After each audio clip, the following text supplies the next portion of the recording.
कार्यक्रम के प्रायोजक है न्यू मैक्स रियल एस्टेट का भरोसेमंद नाम।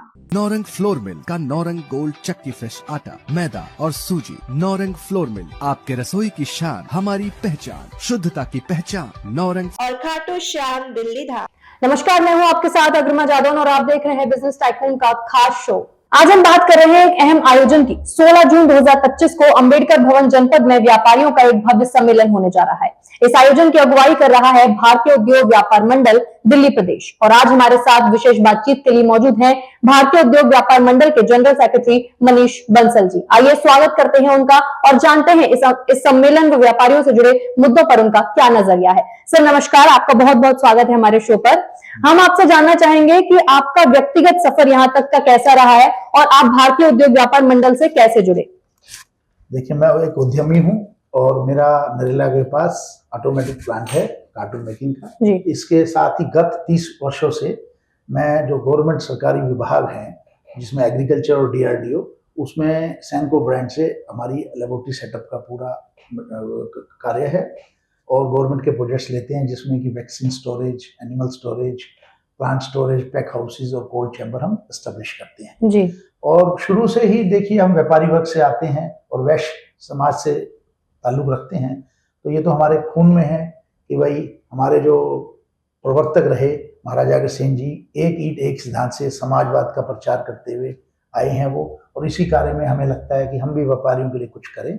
और भारतीय व्यापार उद्योग मंडल से जुड़ने से पहले मैं बहुत सी संस्थाओं में जुड़ा हूँ, जैसे कि अग्रसेन इंटरनेशनल हॉस्पिटल में मैं कंट्रोल बोर्ड मेंबर हूँ और अग्रवंश का उप प्रधान, और एकल विद्यालय की एक बहुत बड़ी संस्था है उसका दिल्ली प्रदेश के उप प्रधान और राष्ट्रीय कार्यकारिणी के सदस्य।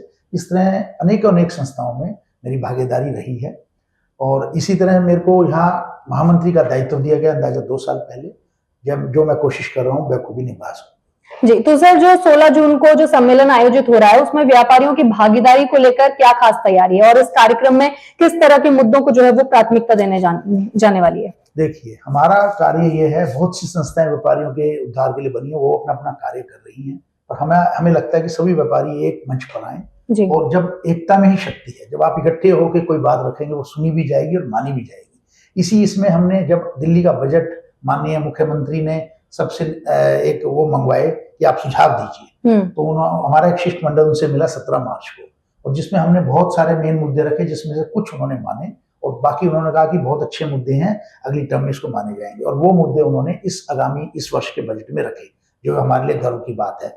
और उन्हीं को सम्मानित करने के लिए और बाकी व्यापारियों के लिए जो ज्वलंत मुद्दे हैं उनको सरकार के साथ मिलकर पॉलिसी मेकिंग में हमारा सहभागिता करने के लिए ये हमारा उद्देश्य है। तो सर, आपका संगठन और जो बाकी व्यापारी संगठन है उसमें क्या अंतर है? आप बता सकते हैं कि किस तरीके से आपका संगठन ज्यादा बेटर है उनसे?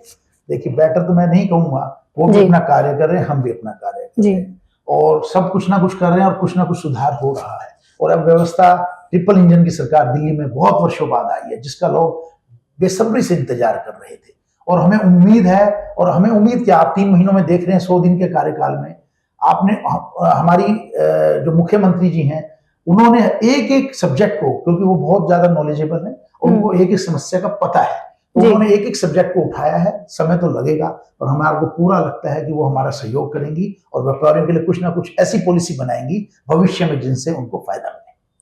सर, वर्तमान समय में एक व्यापारी को किस प्रकार के जो है वो चुनौतियों का सामना करना पड़ता है? जैसे आपके अनुभव से सबसे ज्यादा प्रमुख जो बाधाएं हैं वो क्या रहती हैं एक व्यापारी की? देखिए, दिल्ली में तो अभी तक ऐसा लग रहा था व्यापार करना बहुत मुश्किल है, जिसमें बिजली की जो दरें हैं वो बहुत ज्यादा हैं और ऐसा कोई माहौल नहीं बन पा रहा था। बिजनेस वाले सब एनसीआर में जा रहे थे, लेकिन बिजली की दरें तो 200 यूनिट तक फ्री कर रखी थी केजरीवाल जी ने। उससे ना इंडस्ट्री को फर्क नहीं पड़ता, वो तो छोटे छोटे जो हमारे वो है उनको कुछ फर्क पड़ा हुआ, हम उस कैटेगरी में आते नहीं हैं।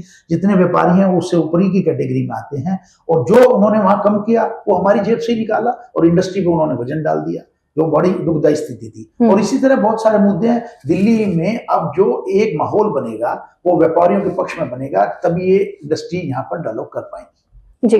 तो आप संगठन में जो है जनरल सेक्रेटरी के रूप में कार्यरत हैं, तो साथ ही व्यापार में आर्थिक सहयोग की दिशा में भी सक्रिय रहते हैं। तो एक नया और छोटे व्यापारी को किस तरह की फाइनेंशियल गाइडेंस की जरूरत होती है शुरुआत में? बहुत सारी स्कीमें माननीय मोदी जी ने निकाली हैं छोटे व्यापारियों के लिए एमएसएमई के अंदर, पर फिर भी उसका माहौल नहीं बन पा रहा। बहुत लोगों को उसका लाभ जब मिलेगा जब ये लोगों को इजी लगे करना।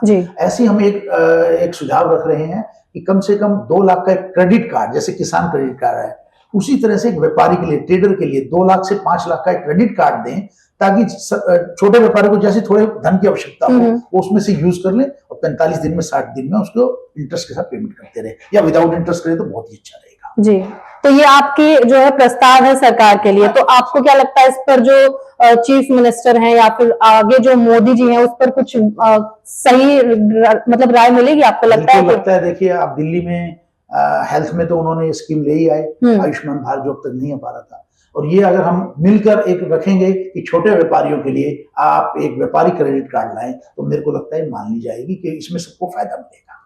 तो जो सरकारी योजना है उनका लाभ जो है वो किस तरीके से उठाया जा सकता है?